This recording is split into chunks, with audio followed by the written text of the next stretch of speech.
Déco dans le présent pour mieux construire l'avenir. La chronique d'Interentreprise avec Francette Florimond.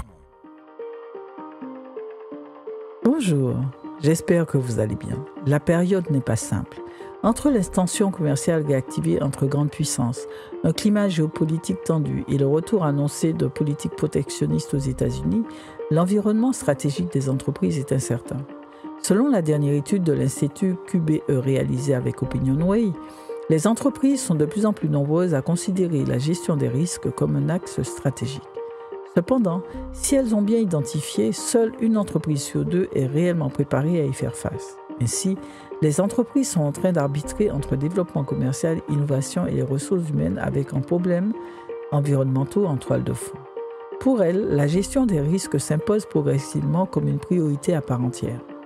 Selon le baromètre, 64% des entreprises considèrent ce sujet comme un poste d'investissement majeur au même titre que leur axe traditionnel de croissance. Pour une entreprise sur trois, il s'agit même d'une priorité absolue, notamment dans l'agriculture, l'industrie ou la construction. Pour elle, les principales menaces sont l'inflation, l'instabilité économique et les tensions sur les ressources humaines. Pourtant, une entreprise sur deux a aujourd'hui mis en place un plan de continuité d'activité, c'est-à-dire un dispositif pour faire face et passer les crises. Cette impréparation se constate y compris dans des structures plus exposées. En clair, si la lucidité des chefs d'entreprise sur les menaces économiques, géopolitiques et commerciales progresse, les habitudes, elles, ne changent pas vite.